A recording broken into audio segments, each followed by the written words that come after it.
दोस्तों, सच्चे दिल से कमेंट बॉक्स में लिखें जय माता दी। माता रानी आपके सभी कष्टों को समाप्त करें, आपकी झोली खुशियों से सदैव भरी रहे। दोस्तों, भूल कर भी कन्याओं को ऐसा खाना कभी मत खिलाना। जानिए 2024 में कन्या पूजन का है और क्या है कन्या पूजन की विधि। दोस्तों, नवरात्रि का महापर्व माता स्मृति, माता लक्ष्मी और माता काली तथा 9 देवी अर्थात 9 कन्याओं को समर्पित है। कन्या पूजन करने से हमारी समस्त पीड़ा दूर होती है, दुख दर्द दूर होते हैं, हर कष्ट दूर होते हैं, गृहक्लेश हमारे जीवन से हमेशा के लिए दूर हो जाते हैं। यहाँ तक कि पितृदोष, राहु दोष, मंगल दोष, कालसर्प दोष, मात्र कन्या पूजा से पीड़ित व्यक्ति को राहत मिलती है, सुकून मिलता है, घर में खुशियां आती है तथा अकाल मृत्यु घर में कभी नहीं होती। दोस्तों, नवरात्र की अष्टमी और नवमी तिथि पर कन्या पूजन का विधान है। इस बार महाअष्टमी तिथि 16 अप्रैल 2024 यानी कि इस दिन मंगलवार है और नवमी तिथि 17 अप्रैल 2024 दिन बुधवार को है। ऐसे में आप अष्टमी और नवमी को इन दोनों तिथियों में कन्या पूजन अवश्य ही करें। कन्याओं को भोजन अवश्य खिलाएं। शास्त्रों में 9 दिनों के नवरात्रि को बहुत ही शुभ और मंगलकारी माना जाता है और वही 8 दिनों के नवरात्रि को अच्छा नहीं माना जाता। ऐसे में 10 दिनों के नवरात्रि बहुत ही शुभ माने गए हैं। शास्त्रों के अनुसार नवरात्रि के दिनों में माता रानी का पूजन करने से, कन्या पूजन करने से माँ अभय वरदान प्रदान करती है। कुंडली में जो कष्ट होते हैं उन्हें ठीक कर देती है।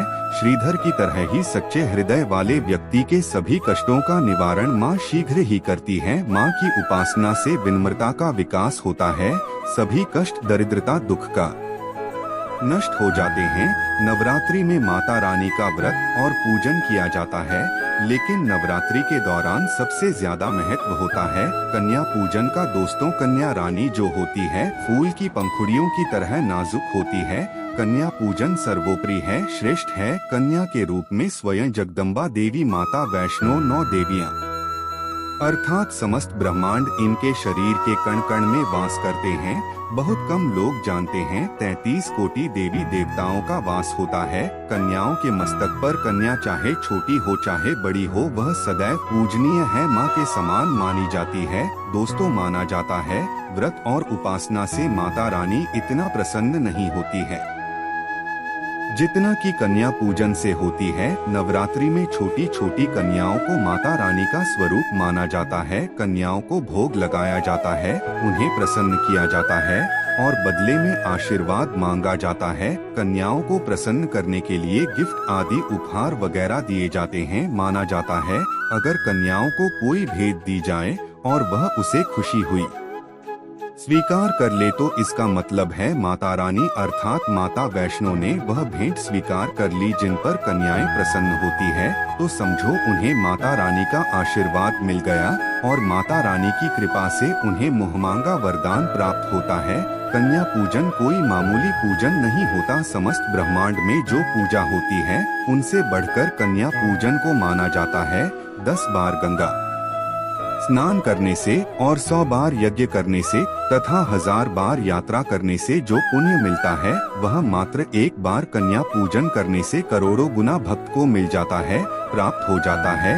दोस्तों, इसीलिए कहा जाता है कि कन्याओं को सताना नहीं चाहिए, इससे समस्त ब्रह्मांड हिल जाता है। कन्याओं की जितनी सेवा की जाए कम ही होती है। कन्याएं कोई मामूली नहीं होती। कन्या के रूप में स्वयं उनके मस्तक पर विराजमान होकर स्वयं देवी चलकर आपके घर तक आती है। नवरात्रि में 2 साल से लेकर 10 साल तक की कन्या का पूजन होना चाहिए। अष्टमी अथवा नवमी को कन्याओं के पैर धोकर भोजन कराना, उपहार आदि देना श्रेष्ठ माना जाता है, दुर्लभ माना जाता है।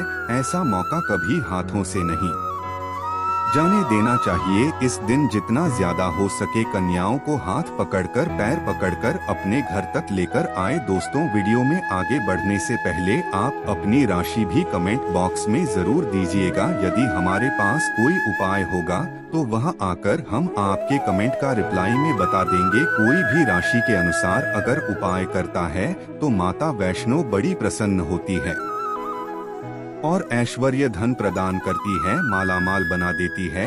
इसीलिए राशि कमेंट में जरूर छोड़े और हाँ, माता को एक लाइक जरूर करें। लाइक करने में कंजूसी न करें। दोस्तों, कैसे करें कन्याओं का स्वागत? कन्या जब आपके घर आए तब सभी के पैरों को दूध और पानी से उनके पैरों को बुलाना चाहिए। खासकर मर्दों को कन्याओं के पर आवश्यक धोने चाहिए, इससे वैष्णो प्रसन्न होती है। दोस्तों, फिर उसके बाद कन्याओं को किसी साफ जगह पर जमीन पर कपड़ा बिछाकर बैठाना चाहिए। उनके माथे पर अक्षत, फूल और कुमकुम लगाना चाहिए। फिर उसके बाद भोजन ग्रहण करवाना चाहिए। लेकिन हमेशा याद रहे, कन्याओं की थाली में 3 पूरियां कभी ना रखें। इसे शुभ नहीं, घोर अशुभ माना जाता है। 3 पूरियां तथा 3 रोटियां मरने वाले व्यक्ति के लिए निकाली जाती है और जेल में कैदियों के लिए दी जाती है। ऐसे में कन्याओं को उनकी थाली में 3 पूरी कभी ना दें, लेकिन 1-2 करके पूरियां दे सकते हैं। इससे 3 संख्या बढ़ जाती है और दोष भी नहीं लगता। दोस्तों, कन्याओं को खाना खिलाने के बाद अंतिम में कन्याओं के सर पर लाल चुनरी उड़ाना चाहिए और भोजन में आपको खीर, पूरी, हलवा, चना तथा आलू की सब्जी, छोले वगैरह की सब्जी खिलानी चाहिए। पनीर आदि भी खिलाया जा सकता है। वैसे माता रानी का प्रिय भोजन खीर, हलवा, पूरी और छोले आदि ही है, लेकिन भूल से भी लहसुन और प्याज का इस्तेमाल कभी ना करें, अन्यथा अनर्थ हो जाएगा। अक्सर कई लोग कन्याओं को का पैकेट, चिप्स वगैरह का पैकेट खिलाते हैं, जो कि घोर अनर्थ माना जाता है, क्योंकि इसमें लहसुन, प्याज का इस्तेमाल होता है, जिसके कारण आपका व्रत खंडित हो सकता है। माँ दुर्गा क्रोधित हो सकती है। जहां आपने 9 दिनों तक लहसुन प्याज का परहेज किया, लेकिन आपकी एक गलती पूरे व्रत को खंडित कर सकती है। इतना भी नादान नहीं बनना चाहिए कि माता रानी रुष्ट हो जाए और कन्या को भी अशुद्ध होना पड़े। कन्याओं को डब्बा बंद कोई भी ऐसी चीज न खिलाएं जिसमें लहसुन प्याज होता है। कई चीजें तो ऐसी होती हैं मार्केट में जिसके अंदर लहसुन प्याज का इस्तेमाल होता है। ऐसा आप कभी मत करना। दोस्तों, कई लोग कन्या पूजन में खाना घर पर नहीं बनाते और मार्केट से रेडीमेड लाकर ही खेलते हैं तथा दही जलेबी खिलाते हैं, क्योंकि शुभ नहीं माना जाता है। तो ऐसा खाना खिलाते हैं जिनके घर में मान लीजिए कोई दुर्घटना आदि हो गई है या घर में कोई बीमार है या कोई मुसीबत है, तब वह ऐसा करते हैं। लेकिन अगर आप स्वस्थ हैं, आपको कोई पीड़ा नहीं है, तो ऐसा भूलकर भी नहीं करना चाहिए। माता रानी दही जलेबी नहीं, आपके हाथों का बना भोजन खाना चाहती है, आपका प्यार चाहती है। फिर चाहे आप घर में एक ही पूरी क्यों न बनाए माता के लिए, पर आप स्वयं ही अपने हाथों से माता रानी को भोजन खिलाएं। देखिए, भले ही आप दही जलेबी खिला सकते हैं, परंतु माता को घर का बना हुआ शुद्ध भोजन ही अति प्रिय है। खासकर नवरात्रों के दौरान घर में पका खाना अवश्य बनाना चाहिए। माता रानी बहुत प्रसन्न होती है। घर का बना पका खाना ही कन्याओं को खिलाना चाहिए हमेशा। याद खास भक्तों को ही होते हैं। ये सपने कभी किसी को शेयर मत करना। यदि माता की सवारी तथा शेर रात्रि में सपने में बार बार दिखाई देता है, तो माँ दुर्गा आपसे प्रसन्न है।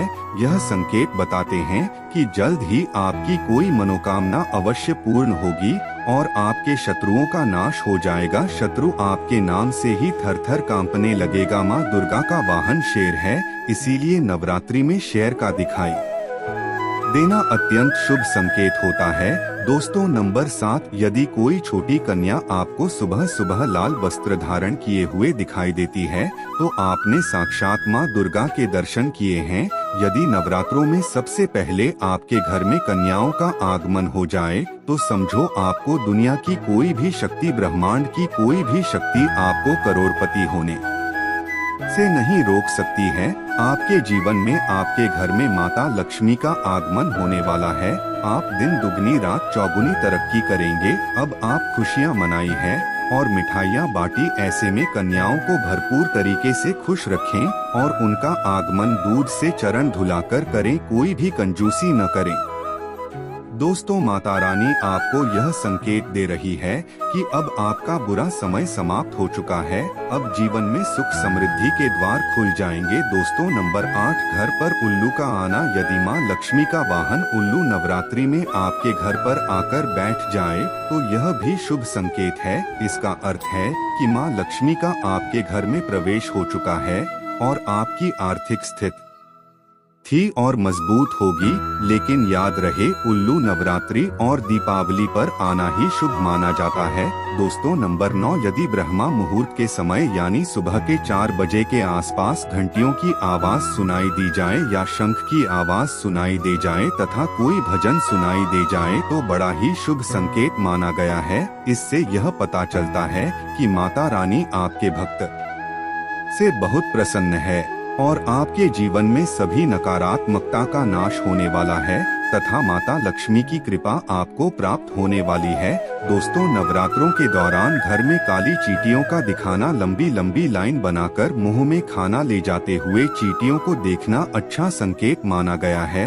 और यदि मंदिर में पूजा करते समय कोई छिपकली आदि दिखाई दे जाए या मंदिर के स्थान की ओर छिपकली चली जाए तो बड़ा ही शुभ संकेत माना गया है। इससे यह पता चलता है कि आपको माता लक्ष्मी की कृपा प्राप्त होने वाली है। माँ का आशीर्वाद आपको मिलने वाला है। नवरात्रों के दौरान मंदिर में छिपकली का देखना बहुत ही शुभ संकेत माना गया है। आपकी भक्ति का फल आपको शीघ्र ही मिलने वाला है, क्योंकि छिपकली को माता लक्ष्मी का प्रतीक माना गया है।